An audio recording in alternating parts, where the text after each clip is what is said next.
Media में सुनते आए हैं कि हिमालय रीजन में एक बड़ा अर्थक्वेक अभी आना बाकी है, लेकिन कोई वह एक ट्रूथ नहीं बता रहा है कि एक बड़ा अर्थक्वेक आने वाला ये स्टेटमेंट और ये फियर एक मिथ पर बेस्ड है। सालों से मीडिया और एक्सपर्ट यही बता रहे हैं कि लास्ट मेजर अर्थक्वेक 1505 में आया था। 500 साल से ज्यादा हो गए हैं इस बात को, इसीलिए अर्थक्वेक अभी ओवरड्यू है। इस ओवरड्यू का क्या मतलब है? इस ओवरड्यू का मतलब है कि टाइम निकल चुका है, अब कभी भी बड़ा अर्थक्वेक आ सकता है।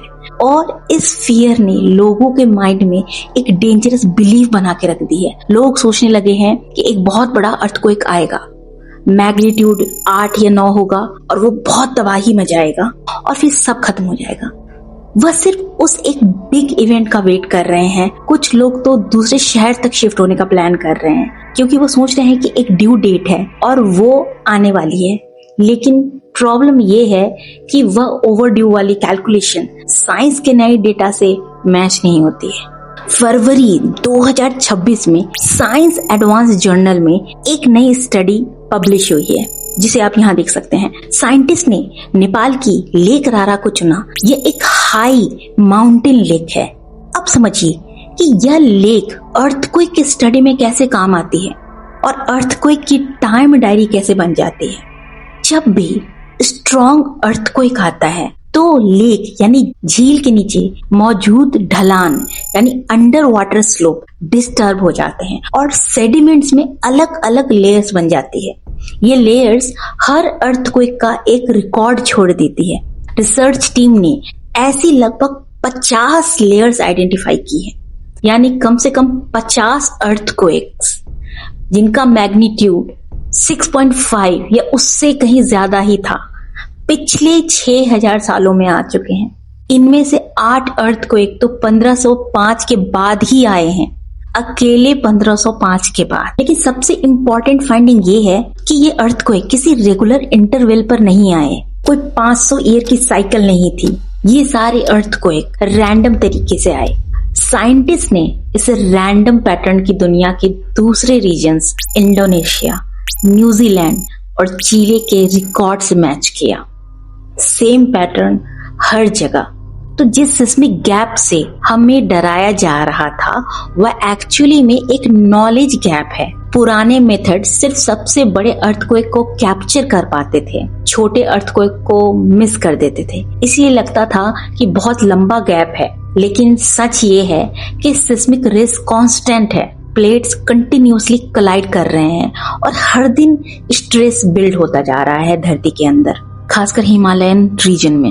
अब यहाँ आता है सबसे क्रिटिकल पॉइंट। ओवरड्यू और रैंडम दोनों का इम्पैक्ट एक जैसा नहीं होता है और यही चीज हमें समझनी होगी। ओवरड्यू वाली सोच लोगों को एक ड्यू डेट का वेट करवाती है।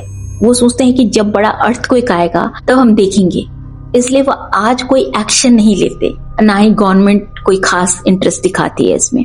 No preparation, no emergency kit, no retrofitting. But random वाली रियलिटी यह कहती है कि मैग्नीट्यूड 6.5 या 7 का अर्थक्वेक कल भी आ सकता है और परसों भी, और वो भी डेडली होता है।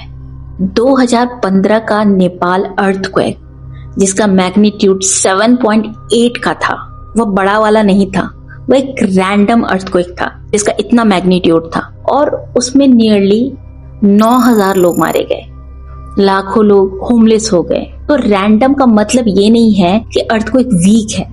रैंडम का मतलब है कि कोई पैटर्न नहीं है आने का, कोई वार्निंग नहीं हो सकती अर्थ कब आएगा नहीं आएगा, कोई ड्यू डेट नहीं है।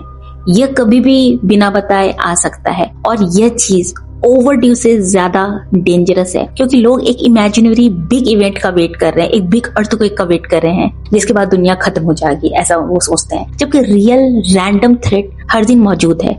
वो 50 लेयर जो साइंटिस्ट ने लेक के नीचे पाई, वो सबूत है कि अर्थक्वेक कभी भी किसी भी टाइम आ सकते हैं। इस स्टडी के लीड रिसर्चर ने कहा, the overdue myth is just a myth, major quakes don't run to a time table, जो कि बिल्कुल सही लगता है। तो अब क्या करना चाहिए? 3 काम।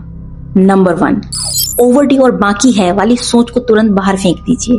नंबर 2, समझिए कि रैंडम अर्थक्वेक कभी भी आ सकते हैं। मैग्नीट्यूड 6.5, 7 और 7.5 ये सब डिस्ट्रक्टिव होते हैं और ये बिना किसी पैटर्न के आते हैं। लेक के नीचे मिली वो 50 लेयर्स इस बात का प्रूफ है। नंबर 3, आज से प्रिपरेशन शुरू कर दीजिए। बिल्डिंग कोड्स को एनफोर्स करवाइए। ओल्ड स्कूल और हॉस्पिटल को रेट्रोफिट करवाइए। हर घर में इमरजेंसी किट रेडी रखिए। Water, food, torch, first aid, important documents और फैमिली इमरजेंसी प्लान बनाइए। और अर्थक्वेक आए तो कहाँ मिलना है, किससे कांटेक्ट करना है, ये सब पहले से डिसाइड होना चाहिए। 2015 का नेपाल अर्थक्वेक एक रिमाइंडर था। रिस्क कम नहीं हुआ है, लेकिन फियर से कुछ नहीं होगा, एक्शन से होगा। तो एक बड़ा अर्थक्वेक हिमालयन रीजन में आने वाला है का वेट करना बेबुनियाद है, क्योंकि अगला रैंडम अर्थक्वेक बिग और मीडियम मैग्नीट्यूड का कभी भी आ सकता है। टुडे, टुमारो और राइट नाउ।